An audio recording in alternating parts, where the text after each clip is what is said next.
Muito bem, voltamos a falar direto da página do Jornal Visão Espírita no YouTube e no Facebook para mais uma gota de Espiritismo, mais uma gota de O Livro dos Espíritos, livro 2º, capítulo 8º, Emancipação da Alma, questão 455, parte 2, resumo teórico do sonambulismo, do êxtase e da segunda vista. Sugiro a você que está tendo contato com os nossos vídeos pela primeira vez, que você pegue desde o vídeo do dia 26 para cá, 26, 27, 28, 29, 30 e 31 de maio, 1º de junho, 2 de junho e 3 de junho foi ontem e o de hoje, tá?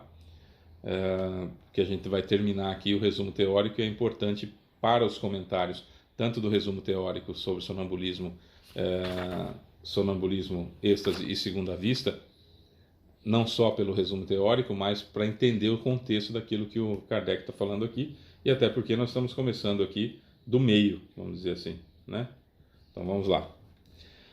Por meio dos fenômenos do sonambulismo, tanto o natural como o magnético, a providência nos dá a prova irrecusável da existência e da independência da alma, e nos faz assistir ao espetáculo sublime de sua emancipação. A gente sai do corpo como se tivesse morrido e o corpo continua vivo e nós estamos fora do corpo. Portanto, existe alma, existe espírito, né? Que já se mata o ateísmo já imediatamente, sem dó nem piedade. Acabou. Isso com informação científica, inclusive. Comprovação científica já em 2023 temos, né? Por esse meio, ela nos abre o livro do nosso destino. Quando o sonâmbulo descreve o que se passa à distância, é evidente que ele o vê, mas não pelos olhos do corpo. Ele se vê nesse local e para lá se sente transportado. Portanto, há algo dele lá. E não sendo esse algo o seu corpo, só pode ser a sua alma ou seu espírito. Que é a mesma coisa, que a alma é o sujeito encarnado e o espírito é o sujeito desencarnado. Enquanto o homem se extravia nas sutilezas de uma metafísica abstrata e ininteligível, em busca de causas de nossa existência moral, Deus coloca diariamente diante de nossos olhos e em suas mãos os meios mais simples e mais evidentes que o estudo da psicologia experimental. Para o estudo da psicologia experimental. O êxtase é o estado no qual a independência da alma e do corpo se manifesta da maneira mais sensível, tornando-se, de certa forma, palpável. No caso do sonho e do sonambulismo, do sono do corpo físico e o sonambulismo, a alma vaga pelos mundos terrenos. No êxtase, penetra num mundo desconhecido, o dos espíritos etéreos, com os quais entra em comunicação, sem todavia poder ultrapassar certos limites que não conseguiria transpor sem romper totalmente os laços que a prendem ao corpo. Um estado resplandecente, inteiramente novo, envolve-a, harmonias desconhecidas na terra arrebatam-na, um bem-estar indescritível a invade. Ela usufrui, por antecipação, da bem-aventurança celeste, e pode-se dizer que pousa um pé no limiar da eternidade. No estado de êxtase, o aniquilamento do corpo é quase completo. Ele só mantém, por assim dizer, a vida orgânica. Sente-se que a alma está ligada a ele apenas por um fio, que poderia ser rompido por um esforço um pouco maior, sem retorno. Nesse estado, todos os pensamentos terrenos desaparecem para dar lugar ao sentimento purificado que é a própria essência do nosso ser imaterial. Inteiramente entregue a essa contemplação sublime, o estático encara a vida apenas como uma paragem momentânea. Para ele, os bens e os males, as alegrias rudimentares e as misérias terrenas são apenas incidentes fúteis de uma viagem na qual se sente feliz em ver o término. Há estáticos que são como sonâmbulos. Sua lucidez pode ser mais perfeita ou menos perfeita, e seu próprio espírito, conforme o grau de elevação, é mais apto ou menos apto a conhecer e a compreender as coisas.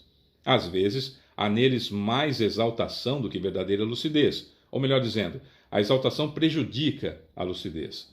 É por isso que suas revelações muitas vezes são uma mistura de verdades e de erros, de coisas sublimes e de coisas absurdas ou mesmo ridículas.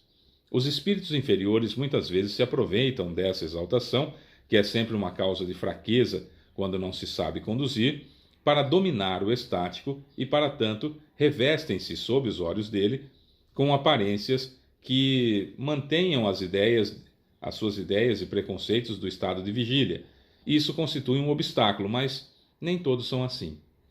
cabe a nós julgar friamente e pesar suas revelações na balança da razão.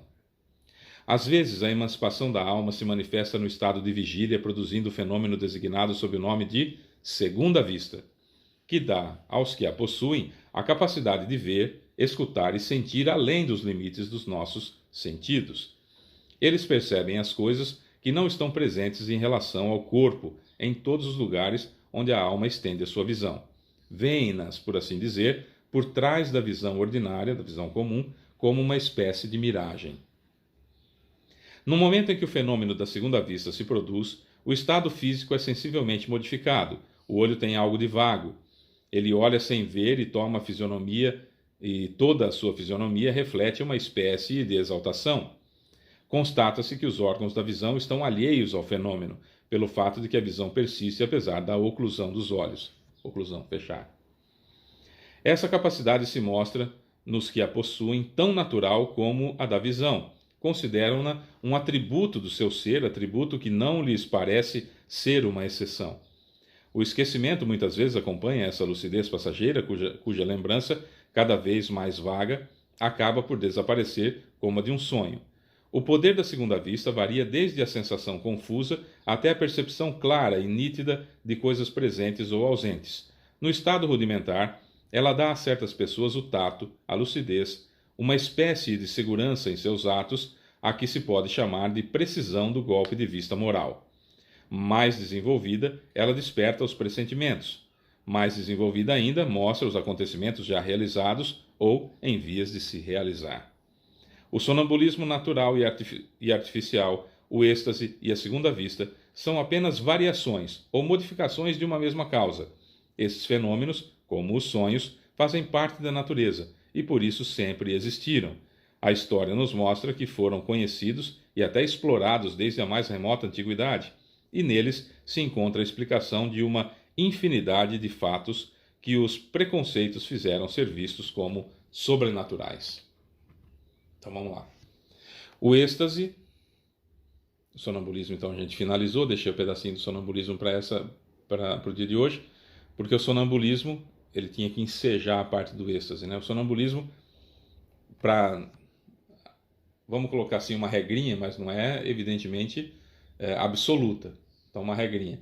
Sonho, ou seja, o corpo dormiu, eu saí do corpo, e o sonambulismo, quer eu esteja acordado, quer o meu corpo esteja acordado, quer meu corpo esteja dormindo, via de regra eu estou aqui mais nas coisas do terra a terra, dessa vida aqui, certo? No caso, nessa vida aqui do terra a terra, com as colônias espirituais, onde eu estou ligado à terra. Quando eu estou em êxtase, como eu estou muito desligado do corpo, o corpo praticamente não exerce nenhuma influência sobre mim, só não estou desencarnado porque aquele fiozão prateado que a gente fala tá ligado, então eu consigo penetrar em outros lugares que no sonambulismo e no sono do corpo físico eu não consigo, como por exemplo um mundo mais evoluído, um mundo feliz, por exemplo. Posso ser levado por lá e vou ver paragens de colônias espirituais, de esferas da própria Terra que eu não alcanço enquanto estou em estado sonambúlico ou estou no estado do sono do corpo físico. E aí é que está o problema, eu não quero voltar. Por isso que precisa falar com o estático, ó, se você não voltar, caracteriza-se suicídio e você não vai para esse lugar que você está pensando aí, filho. Então volta para o corpo e vence suas provas, vence as suas expiações para que você alcance essas paragens mais altas o mais rapidamente possível. Então esse é o diálogo que se tem que ter com o estático. No caso da segunda vista, eu estou acordado o tempo todo, né? O meu corpo está acordado o tempo todo, e aí o olho fica meio que vidrado, meio que parado assim, e eu estou vendo com o espírito, vamos dizer assim, estou vendo, muita gente fala assim, estou vendo com os olhos do espírito. O espírito não tem olho, eu estou vendo em espírito, recebendo as informações, recebendo as matérias mentais de qualquer ponto. E é aqui, por exemplo, que se confundia na época, lembra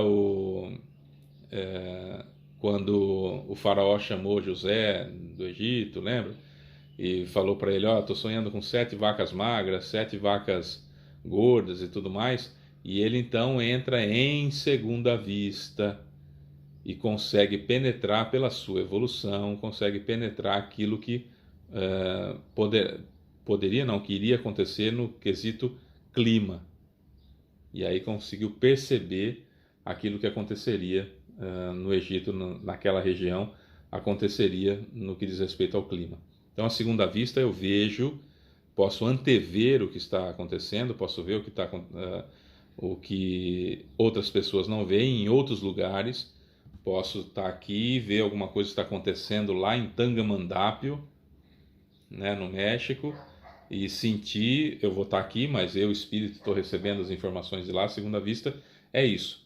A segunda vista ela pode ser aliada, é quase como a mediunidade do pressentimento, né? A segunda vista chega até aqui pertinho do pressentimento, mas a mediunidade do pressentimento ainda tem outros desdobramentos.